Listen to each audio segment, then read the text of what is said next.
बिहार की राजनीति में आज के डेट में सिर्फ एक ही नाम उछल रहा है, वो है पीके। जी हाँ, पीके यानी प्रशांत किशोर पांडे।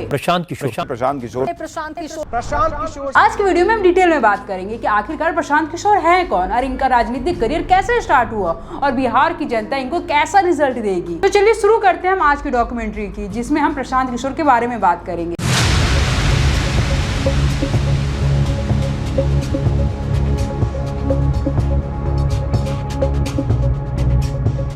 प्रशांत किशोर के जीवन की शुरुआत बिहार के एक बहुत ही छोटे शहर बक्सर से हुई थी। उनकी शुरुआती पढ़ाई उसी जगह से हुई और उच्च शिक्षा के लिए वो बाहर निकल गए और जैसे ही उन्होंने बक्सर को छोड़ा उसके बाद उन्होंने कभी भी पलट के बक्सर को नहीं देखा। आज के डेट में भारत में जितने भी पॉलिटिकल एनालिस्टिस्ट है उसमें से प्रशांत किशोर सबसे बड़े माने जाते हैं। प्रशांत किशोर ने अपनी शुरुआती पढ़ाई बक्सर से करी और आगे की पढ़ाई वो हैदराबाद से कर रहे थे। हैदराबाद में जाने के बाद उन्होंने पब्लिक हेल्थ में पोस्ट ग्रेजुएशन की और ट्रेंड पब्लिक एक्सपर्ट के तौर पर यूनाइटेड नेशंस के लिए काम करना शुरू कर दिया। यूएन के लिए काम करते हुए उनकी पहली पोस्टिंग आंध्र प्रदेश में हुई थी और इसके बाद उनका ट्रांसफर बिहार में हो गया था। कुछ दिनों के बाद उन्हें यूएन के मुख्यालय में काम करने का मौका मिल गया था और इस अपॉर्चुनिटी को प्रशांत किशोर ने बहुत अच्छे से निभाया और ये वही पॉइंट था जब उनकी लाइफ का एक टर्निंग पॉइंट साबित हुआ। उन्होंने यूएन के तहत अफ्रीका में काफी सारी रिसर्च करी और इसी दौरान भारत के कुछ राज्यों में उन्होंने कुपोषण पे आधारित एक रिसर्च पेपर तैयार किया। इस रिसर्च पेपर में गुजरात का भी नाम था और लोग ऐसा बताते हैं कि इसी रिसर्च पेपर की वजह से नरेंद्र मोदी की मुलाकात प्रशांत किशोर से हुई। इसी रिसर्च पेपर से नरेंद्र मोदी काफी ज्यादा प्रभावित हुए प्रशांत किशोर से और उन्होंने इनवाइट करा प्रशांत किशोर को गुजरात आने के लिए। समय बीतता गया, नरेंद्र मोदी और प्रशांत किशोर आपस में काफी ज्यादा करीब आने लगे। पीके ने अपनी नौकरी को छोड़ दिया और वो नरेंद्र मोदी और गुजरात के लिए ब्रांड मैनेजर के तौर पे काम करने लगे। इसी के साथ उन्होंने अपनी एक ऑर्गेनाइजेशन भी बनाई जिनका नाम रखा उन्होंने IUPAC Indian political action committee. ये ऑर्गेनाइजेशन पॉलिटिकल पार्टीज को ब्रांडिंग के लिए काम करता था और साथ ही साथ पॉलिटिकल पार्टीज को चुनाव प्रबंधन के लिए सलाह भी दिया करते थे। फिर आता है 2014 का समय जब देश के प्रधानमंत्री नरेंद्र मोदी जी बनते हैं और ऐसा लोग बताते हैं कि इसमें सबसे महत्वपूर्ण भूमिका रही प्रशांत किशोर जी की।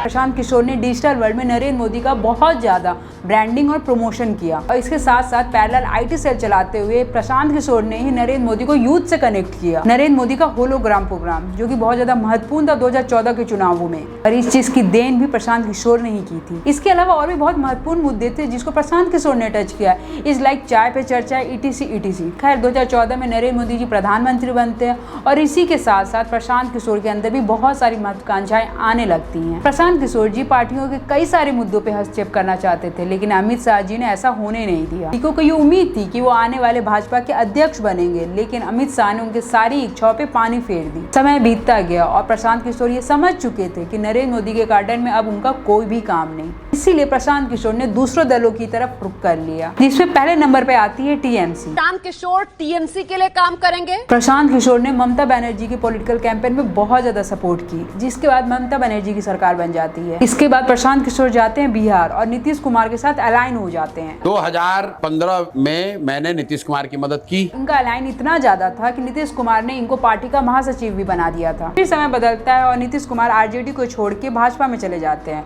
और इससे प्रशांत किशोर काफी ज्यादा नाराज हो जाते हैं जिसके बाद प्रशांत किशोर ने जेडीयू को भी छोड़ दिया और फिर वो चले गए उत्तर प्रदेश की तरफ। वर्तमान राजनीति के आधुनिक चाणक्य प्रशांत किशोर फिलहाल कांग्रेस का सहारा है। अभी तक मैंने आपको प्रशांत किशोर के बहुत सारे पॉजिटिव पॉइंट्स बता दिए और अगर आपको ऐसा लगता है कि सिर्फ प्रशांत किशोर जी की वजह से अगर कोई भी पार्टी इलेक्शन जीत रही है तो यहाँ पे आप गलत हैं। अब मैं यहाँ पे आपको बहुत सारे एग्जाम्पल के साथ बताऊंगी कि कोई भी इलेक्शन आप सिर्फ और सिर्फ पॉलिटिकल एनालिस्ट की वजह से नहीं जीत सकते। अगर हम बात कर रहे थे उत्तर प्रदेश की कि प्रशांत किशोर आप उत्तर प्रदेश चले जाते हैं। उत्तर प्रदेश में वो एक अलाइन बनाते हैं कांग्रेस और सपा का। ये अलाइन भाई भाई के नाम पे चल रहा था कि राहुल गांधी और अखिलेश यादव भाई भाई हैं। अब इस अलाइन के पीछे सबसे बड़े व्यक्ति कौन थे?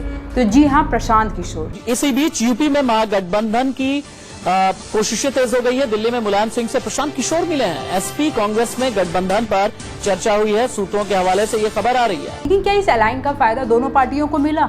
बिल्कुल भी नहीं। इनफैक्ट इस अलाइन की वजह से सपा का घाटा हो गया और 2017 में भाजपा 325 सीटों के साथ अपनी सरकार बना लेती है। बहुमत मिला है बीजेपी को उत्तर प्रदेश में, वो उसमें बेहतर काम करके दिखाएंगे। इसके साथ ही साथ प्रशांत किशोर साउथ भी गए और वहां भी जाकर उन्होंने कई सारी पार्टियों को अपनी सलाह दी लेकिन उनकी पार्टियों ने कोई भी एक अच्छा प्रदर्शन नहीं किया। प्रशांत प्रशांत किशोर नो डाउट बहुत ही अच्छे पॉलिटिकल एनालिस्ट हैं, लेकिन आज की डेट में अगर आप ऐसा सोच रहे हैं कि हर चुनाव सिर्फ और सिर्फ उनकी वजह से जीता जा रहा है तो यहाँ पे आप गलत हैं। 2014 में नरेंद्र मोदी के आने के पीछे बहुत सारे कारण थे। अगर हम बात करें मुख्य कारण की तो प्रशांत किशोर की जगह अन्ना हजारे जी थे। 2013 में अन्ना जी के आंदोलन, 2G scam, 3G scam, 4G scam, poll scam, ऐसे और भी कई सारे कारण थे जिन्होंने मदद करी भाजपा को 2014 का चुनाव जीतने के लिए। ऐसी अगर हम बात करें टीएमसी की तो बंगाल की स्थिति बहुत ही ज्यादा अलग है। कुछ डाटा के थ्रू पता चला है कि वहाँ पे 50 से 70 सीटों पे डोमिनेंस मुस्लिमों का है। तो कुल मिलाकर अगर टीएमसी वहाँ पे चुनाव लड़ती है तो उनको सिर्फ 150 सीटों पे कंटेस्ट करना पड़ता है, लेकिन वहीं पे जो विपक्षी दल होते हैं उनको 200 से ज्यादा सीटों पे मेहनत करनी पड़ती है। तो कुल मिलाकर अगर बंगाल में टीएमसी की सरकार बनती है तो इसमें सबसे ज्यादा रोल ममता जी का है, ना कि प्रशांत किशोर का। वैसे अगर हम बात करें बिहार की तो बिहार में जेडीयू सेंटर पॉइंट रही है। आज के समय में भी मैं बता देती हूँ कि आने वाले टाइम पे जेडीयू का ही बंदा मुख्यमंत्री बनेगा। हाँ, अगर प्रशांत किशोर ऐसा कुछ कर देते कि आरजेडी 200 प्लस सीटें ले आती या फिर जेडीयू 200 प्लस सीटें ले आती तब मैं मान लेती कि हाँ भाई प्रशांत किशोर ने कुछ अलग कर दिया है, लेकिन वहाँ की राजनीति वैसे ही चलती आ रही है जैसे कि हमें दिख रही है। अब बात करें यूपी की तो जो फॉर्मूला लाए थे प्रशांत किशोर जी, उसी फॉर्मूले ने उत्तर प्रदेश से सपा को पूरी तरीके से साफ कर दिया। खैर इतने देर में आपको समझ में आ गया होगा कि प्रशांत किशोर जी कौन है, उनका करियर क्या रहा है, उनका एनालिसिस कैसा रहा है और उनके एनालिसिस का असर कैसा रहा है। अभी तक ये उनकी पुरानी बातें थी, अब हम बात करते हैं उनके आज की स्थिति की। जी हाँ, जन स्वराज। प्रशांत किशोर ने अभी हाल ही में अपनी पार्टी लॉन्च की जिनका नाम है जन स्वराज। जन स्वराज को लेकर प्रशांत किशोर काफी ज्यादा सीरियस और पिछले कई सालों से ये अपनी इस पार्टी को लेकर बहुत ज्यादा मेहनत कर रहे हैं। आज की डेट में अगर आप बिहार में घूमेंगे, बिहार के हर गली चौराहे में घूमेंगे तो हर गली में आपको प्रशांत किशोर का एक बैनर देखने को मिल जाएगा। अगर मान लीजिए आप अगर बिहार से हैं और आपको राजनीति के बारे में कुछ नहीं पता है तो आपको लग सकता है कि नो डाउट इस बार प्रशांत किशोर की सरकार बन जाए, क्योंकि आई नो आप लोग प्रशांत किशोर को आम आदमी पार्टी का रिप्लेसमेंट समझ रहे होंगे। लेकिन यहाँ पे आपको एक बात समझनी होगी कि अभी तक जेडीयू ने, आरजेडी ने और भाजपा ने अपना फुल कैंपेन शुरू किया ही नहीं है। जैसे ये सारी पार्टियां अपने फुल मोड कैंपेन में उतरेंगी ना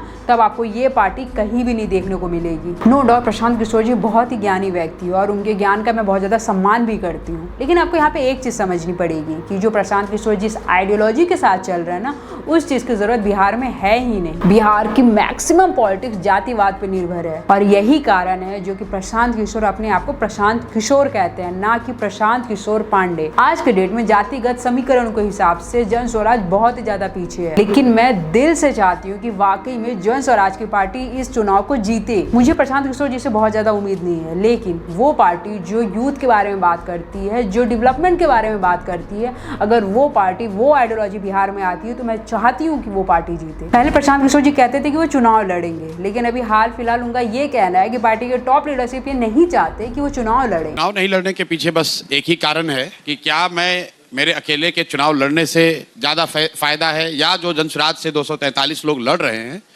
उनके प्रचार प्रसार के लिए मुझे ज्यादा समय देकर फायदा है पार्टी के नजरिए से। तो इसलिए लोगों ने तय किया कि इस बार नहीं लड़िए और दूसरों को लड़ाने में मदद कीजिए, बस इतनी सी बात। अरविंद केजरीवाल नरेंद्र मोदी के सामने चुनाव लड़े थे ये जानते हुए कि वो चुनाव हार जाएंगे। सेम वैसे ही यूपी में चंद्रशेखर आजाद रावल ने योगी के सामने चुनाव लड़ा ये जानते हुए कि वो भी चुनाव हार जाएंगे। लेकिन ये एक तरीके का पॉलिटिकल स्टंट होता है जिसमें आप बताते हैं कि आपका भी वोट शेयर है और आप भी चुनाव जीत सकते हो। अब जीतना या ना जीतना वो समय के गर्भ में है, लेकिन आप एक अच्छे व्यक्ति के सामने अगर चुनाव लड़ते हो तो आपको कवरेज मिलती है। लेकिन आज के समय में प्रशांत किशोर इस चीज से डर रहे हैं कहीं वो चुनाव ना हार जाए और यही चीज शायद उनके कार्यकर्ताओं को बहुत ज्यादा डिमोटिवेट करेगी। आज के डेट में जन स्वराज जिस तरीके से बिहार में काम कर रही है और अगर प्रशांत किशोर चुनाव लड़ते हैं तो नो डाउट उनको बहुत ज्यादा मीडिया कवरेज मिलती है और साथ ही साथ उनके कार्यकर्ताओं को भी बहुत ज्यादा मोटिवेशन मिलता। लेकिन चुनाव से पीछे हट जाना ये बहुत ज्यादा गलत स्टेप होगा प्रशांत किशोर के लिए। खैर प्रशांत किशोर ने कुछ अलग लोगों को भी टिकट दिए जो मुझे कहीं से कहीं तक भी सही नहीं लगता। फॉर एग्जाम्पल मनीष कश्यप जो पहले प्रशांत किशोर को क्रिटिसाइज क्या करते थे, क्यों? क्योंकि वो भाजपा के सदस्य थे। प्रशांत किशोर जी बिजनेसमैन हैं, पैसा लेके आ रहे हैं, राजनीति में इन्वेस्टमेंट करना चाह रहे हैं और वो रिटर्न में जो है कुछ चाह रहे हैं, बस वो राजनेता नहीं है। प्रशांत किशोर जी नेता नहीं है।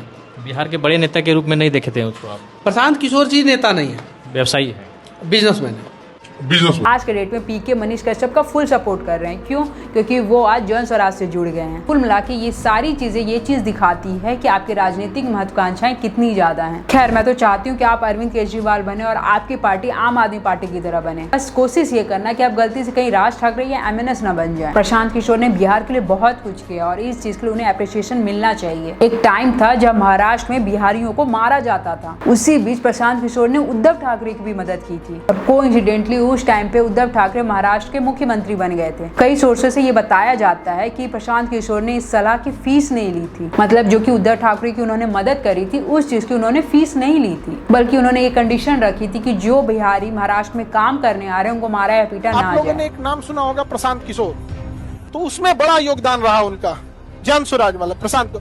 जब वो महाराष्ट्र इलेक्शन में, उनका तो काम ही था इलेक्शन में रणनीतिकार करना, तो महाराष्ट्र इलेक्शन में जब वो थे 2019 के टाइम पे, तो जब वो चुनाव का रणनीति बनाए, चुनाव वगैरह वो लोग जिस पार्टी से थे उनको जिता दिए, तो पार्टी कोई भी जीतने में पूछेगी आप क्या चाहते हैं, तो जब उनसे पूछा गया था कि आप क्या चाहते हैं, तो उन्होंने बोला था कि हमरा आप पैसा वैसा मत दीजिए यहाँ पे, लेकिन जो बिहारी मजदूरी करने आएगा उनको बिहारी कह के मारिएगा नहीं, यही मेरा फीस है। अभी देखिएगा इसके बाद ये बहुत चीज कम हो गया, हुआ है कि नहीं हुआ यहाँ पे। तो किसी का अगर अच्छा योगदान है तो उसकी सराहना भी करनी चाहिए, वरना लोग अच्छा काम करना छोड़ देंगे। और नो डाउट उद्धव ठाकरे के मुख्यमंत्री बनने के बाद ये चीज बहुत ज्यादा कम हो गई। तो नो डाउट प्रशांत किशोर बिहार का नाम एक तरीके से रिप्रेजेंट करते हैं और बहुत अच्छा काम भी किया है उनने। और यहाँ मैं फिर से कह रही हूँ कि मैं चाहती हूँ कि वो चुनाव जीते, बट वो जीतेंगे या नहीं वो भविष्य के गर्भ में है। खैर, इस वीडियो को देखने के बाद आपकी राय प्रशांत किशोर के बारे में क्या है वो मुझे कमेंट करके जरूर बताइएगा। बाकी मिलते हैं नेक्स्ट वीडियो में नए टॉपिक के साथ। तब तक के लिए जय श्री महाकाल।